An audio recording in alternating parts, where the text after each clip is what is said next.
आज तारीख है 21 जुलाई 2026 दिन मंगलवार। नमस्कार, मैं शिल्पी और स्वागत है आपका हमारे चैनल यूपी न्यूज लाइव में। खबरों में आगे बढ़ते हुए हम सबसे पहले नजर डालेंगे आज की हेडलाइंस पर, फिर जानेंगे खबरों को विस्तार से। लखनऊ के जवाहर भवन में भीषण आग से मची अफरा तफरी, चौथी मंजिल से उठी लपटें, कई सरकारी दफ्तर खाली कराए गए। यूपी में फिर भारी बारिश का अलर्ट, 33 जिलों में तेज बारिश की चेतावनी, बारिश से अब तक 5 लोगों की मौत। यूपी में फैमिली ID बनवाना बना बड़ी परेशानी, दस्तावेजों की कमी और तकनीकी खामियों से हजारों लोग परेशान। मथुरा के चित्रकूट आश्रम में 1 करोड़ रुपए की धोखाधड़ी का आरोप, ट्रस्ट से जुड़े लोगों पर केस दर्ज, जांच शुरू। यूपी के होमगार्ड्स को मिलेगी आपदा मित्र ट्रेनिंग, कैशलेस इलाज की भी सुविधा, सीएम योगी ने की बड़ी घोषणाएं। यूपी में भूजल दोहन पर प्रशासन की सख्ती, 53 संस्थानों को नोटिस, अवैध बोरवेल और पानी के दोहन पर होगी कार्रवाई। चलिए खबरों को जानते हैं विस्तार से। लखनऊ के जवाहर भवन में भीषण आग से मची अफरा तफरी, चौथी मंजिल से उठी लपटें, कई सरकारी दफ्तर कराए गए खाली। उत्तर प्रदेश की राजधानी लखनऊ के हजरतगंज स्थित जवाहर भवन में सोमवार सुबह भीषण आग लगने से अफरा तफरी मच गई। आग इमारत की ऊपरी मंजिल पर लगी, जिसके बाद कुछ ही देर में घना काला धुआं पूरे परिसर में फैल गया। आग की लपटें दूर दूर तक दिखाई देने लगी, जिससे कर्मचारियों और आसपास मौजूद लोगों में दहशत फैल गई। घटना की सूचना मिलते ही दमकल विभाग की कई गाड़ियां मौके पर पहुंची और आग बुझाने का अभियान शुरू किया। पुलिस ने एहतियात तौर पर इमारत को खाली कराया और आसपास के इलाके में आवाजाही नियंत्रित कर दी। प्रारंभिक जानकारी के अनुसार आग शॉर्ट सर्किट या कैंटीन क्षेत्र से शुरू होने की आशंका जताई जा रही है। यूपी में फिर भारी बारिश का अलर्ट, 33 जिलों में तेज बारिश की चेतावनी, बाराबंकी में टूटा वर्षों का रिकॉर्ड, बारिश से अब तक 5 लोगों की मौत। उत्तर प्रदेश में मानसून एक बार फिर पूरी तरह सक्रिय हो गया है। मौसम विभाग ने मंगलवार को प्रदेश के 33 जिलों में भारी बारिश, तेज हवाओं और वज्रपात का अलर्ट जारी किया है। राजधानी लखनऊ समेत पूर्वी और मध्य यूपी के कई इलाकों में दिन भर तेज बारिश होने की संभावना जताई गई है। वहीं रविवार को हुई मूसलाधार बारिश ने बाराबंकी में वर्षों का रिकॉर्ड तोड़ दिया, जहां एक ही दिन में सामान्य से कई गुना अधिक वर्षा दर्ज की गई। लगातार बारिश के कारण कई निचले इलाकों में जलभराव की स्थिति बन गई है, जबकि कच्चे मकान गिरने और बिजली गिरने जैसी घटनाओं में अब तक 5 लोगों की मौत हो चुकी है। फिरोजाबाद में पुलिस और बदमाशों के बीच मुठभेड़, आगरा के 5 शातिर अपराधी गिरफ्तार, चोरी की कारें, हथियार और नकदी बरामद। उत्तर प्रदेश के फिरोजाबाद में पुलिस ने बड़ी कार्रवाई करते हुए मुठभेड़ के बाद आगरा के 5 शातिर अपराधों को गिरफ्तार किया है। पुलिस को सूचना मिली थी कि कुछ बदमाश चोरी की गाड़ियों के साथ इलाके में घूम रहे हैं। घेराबंदी के दौरान बदमाशों ने पुलिस टीम पर फायरिंग शुरू कर दी, जिसके जवाब में पुलिस ने भी कार्रवाई की। मुठभेड़ के बाद सभी 5 आरोपियों को गिरफ्तार कर लिया गया। वहीं पुलिस के अनुसार पकड़े गए बदमाश आगरा के रहने वाले हैं और उन पर लूट, चोरी, वाहन चोरी तथा अन्य गंभीर मामलों के कई मुकदमे दर्ज हैं। इनके कब्जे से चोरी की कारें, अवैध हथियार, कारतूस और नकदी बरामद की गई है। यूपी में फैमिली ID बनवाना बना बड़ी परेशानी, दस्तावेजों की कमी और तकनीकी खामियों से हजारों लोग परेशान।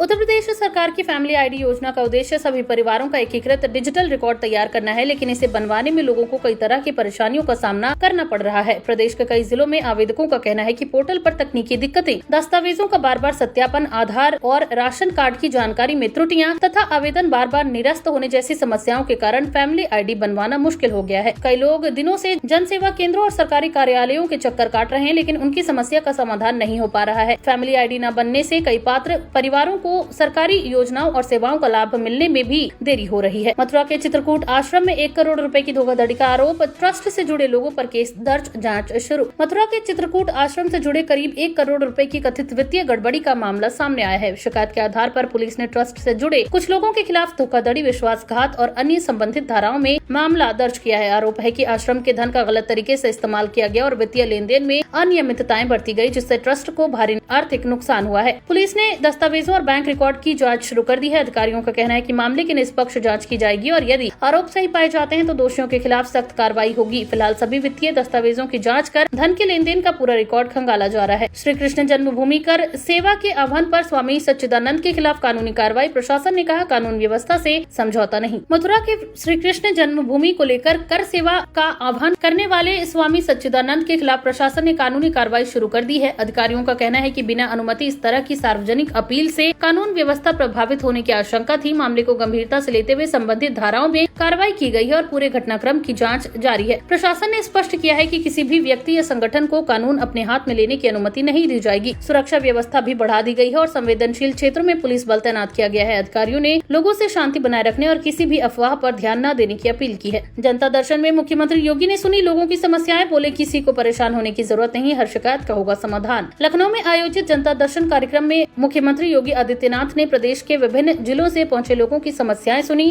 बड़ी संख्या में फरियादी अपनी शिकायतें लेकर पहुंचे, जिनमें जमीन विवाद, पुलिस कार्रवाई, स्वास्थ्य, राजस्व और सरकारी योजनाओं से जुड़े मामले प्रमुख रहे। मुख्यमंत्री ने अधिकारियों को निर्देश दिए कि प्रत्येक शिकायत का समयबद्ध और निष्पक्ष निस्तारण सुनिश्चित किया जाए। उन्होंने लोगों को भरोसा दिलाते हुए कहा कि किसी भी जरूरतमंद को न्याय पाने के के लिए परेशान होने की आवश्यकता नहीं है और सरकार हर शिकायत पर गंभीरता से कार्रवाई करेगी। संबंधित विभागों के अधिकारियों को मौके पर ही कई मामलों के तत्काल समाधान के निर्देश भी दिए गए। मुख्यमंत्री ने लापरवाही बरतने वाले अधिकारियों के खिलाफ सख्त कार्रवाई की चेतावनी भी दी। साइबर ठगी के बाद भी वापस मिल सकता है आपका पैसा, यूपी सरकार के नए सिस्टम से पीड़ितों को मिलेगी बड़ी राहत। उत्तर प्रदेश के बढ़ते साइबर अपराधों के बीच सरकार ने ठगी के शिकार लोगों को राहत देने के लिए नई व्यवस्था लागू की है। अब समय पर शिकायत दर्ज करने पर साइबर ठगी की रकम को बैंकिंग सिस्टम के माध्यम से फ्रीज कर वापस दिलाने की प्रक्रिया को और तेज बनाया गया है। अधिकारियों के अनुसार यदि पीड़ित तुरंत राष्ट्रीय साइबर हेल्पलाइन 1930 या साइबर क्राइम पोर्टल पर शिकायत दर्ज कराता है तो धोखाधड़ी की राशि को संबंधित खातों में पहुंचने से पहले रोका जा सकता है। नए मॉड्यूल के जरिए पुलिस, बैंक और अन्य एजेंसियों के बीच बेहतर समन्वय स्थापित किया गया है। सरकार ने लोगों से अपील की है कि किसी भी साइबर ठगी की स्थिति में देरी न करें और तुरंत शिकायत दर्ज कराएं ताकि पैसे वापस मिलने की संभावना बढ़े। यूपी के होमगार्ड्स को मिलेगी आपदा मित्र ट्रेनिंग, कैशलेस इलाज की भी सुविधा। सीएम योगी ने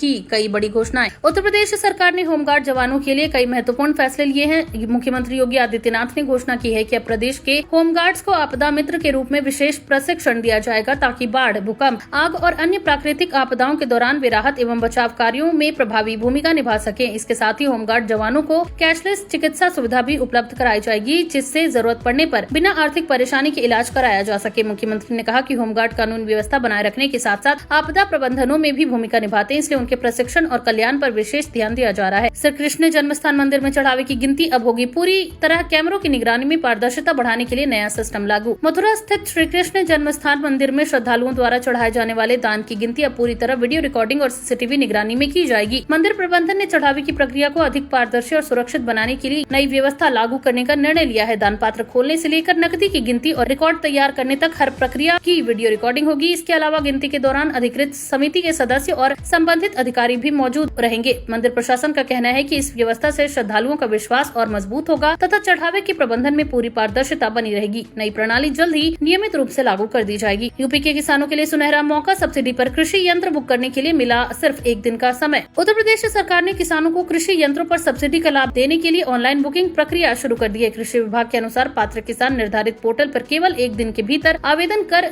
कृषि यंत्रों की बुकिंग कर सकते हैं। चयनित किसानों को विभिन्न आधुनिक कृषि उपकरणों पर सरकारी अनुदान दिया जाएगा जिससे खेती की लागत कम होगी और उत्पादन बढ़ाने में मदद मिलेगी। विभाग ने किसानों से अपील की है कि वे समय रहते सभी आवश्यक दस्तावेजों के साथ ऑनलाइन आवेदन पूरा करें। आवेदन की अंतिम तिथि के बाद कोई नया आवेदन स्वीकार नहीं किया जाएगा। सरकार का उद्देश्य अधिक से अधिक किसानों तक आधुनिक कृषि तकनीक और मशीनों का लाभ पहुंचाना है। आगरा में बनेगा भव्य द्वादश ज्योतिर्लिंग मंदिर। कैलाश मंदिर के पास शुरू होगी बड़ी धार्मिक परियोजना। आगरा में स्थित प्राचीन कैलाश मंदिर के निकट अब द्वादश ज्योतिर्लिंग मंदिर का भव्य निर्माण किया जाएगा। प्रस्तावित मंदिर में भगवान शिव के सभी 12 ज्योतिर्लिंगों की प्राकृतियां एक ही परिसर में स्थापित की जाएंगी ताकि श्रद्धालु एक ही स्थान पर सभी ज्योतिर्लिंगों का दर्शन कर सके। मंदिर परिसर को धार्मिक और सांस्कृतिक दृष्टि से विकसित करने की भी योजना बनाई गई है। इस परियोजना से स्थानीय पर्यटन को बढ़ावा मिलने के साथ साथ बड़ी संख्या में श्रद्धालुओं के आगमन की भी संभावना है। आगरा में स्कूली वाहनों पर बड़ा एक्शन। ट्रैफिक पुलिस ने 144 वाहनों का काटा चालान, 50 वाहन किए गए जब्त। आगरा में स्कूली बच्चों की सुरक्षा को ध्यान में रखते हुए ट्रैफिक पुलिस ने विशेष अभियान चलाकर नियमों का उल्लंघन करने वाले स्कूल वाहनों के खिलाफ बड़ी कार्रवाई की। अभियान के दौरान 144 स्कूली वाहनों का चालान किया गया जबकि गंभीर अनियमितताएं मिलने पर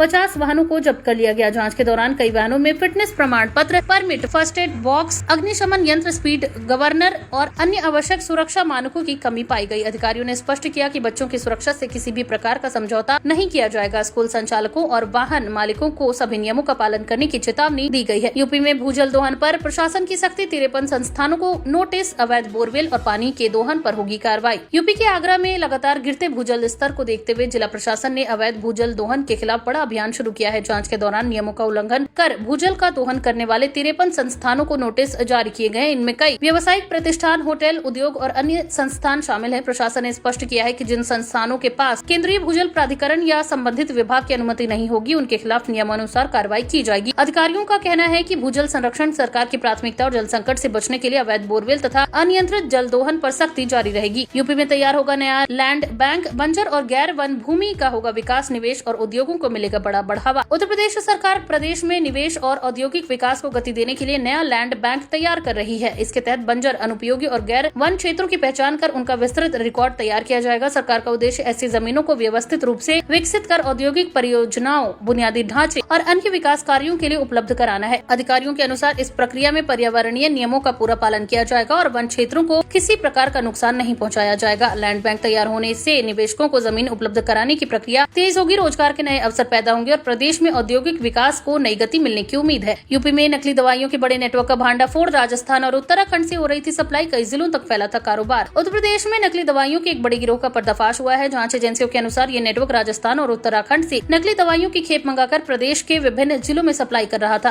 कार्रवाई के दौरान बड़ी मात्रा में संदिग्ध दवाइयां, पैकेजिंग सामग्री और महत्वपूर्ण दस्तावेज बरामद किए गए हैं। अधिकारियों का कहना है कि प्राथमिक जांच में ये नेटवर्क लंबे समय से सक्रिय होने की आशंका है। स्वास्थ्य विभाग और पुलिस संयुक्त रूप से पूरे सप्लाई चेन की जांच कर रहे हैं ताकि ये पता लगाया जा सके कि नकली दवाइयां किन मेडिकल स्टोर और वितरकों तक पहुंचाई गई थी। सरकार ने कहा है कि इस मामले में शामिल किसी भी आरोपी को बख्शा नहीं जाएगा और दोषियों के खिलाफ सख्त कानूनी कार्रवाई की जाएगी। तो ये थी आज की तमाम ताजा अपडेट्स। ऐसी और खबरों को जानने के लिए बने रहिए हमारे चैनल यूपी न्यूज लाइव के साथ। धन्यवाद।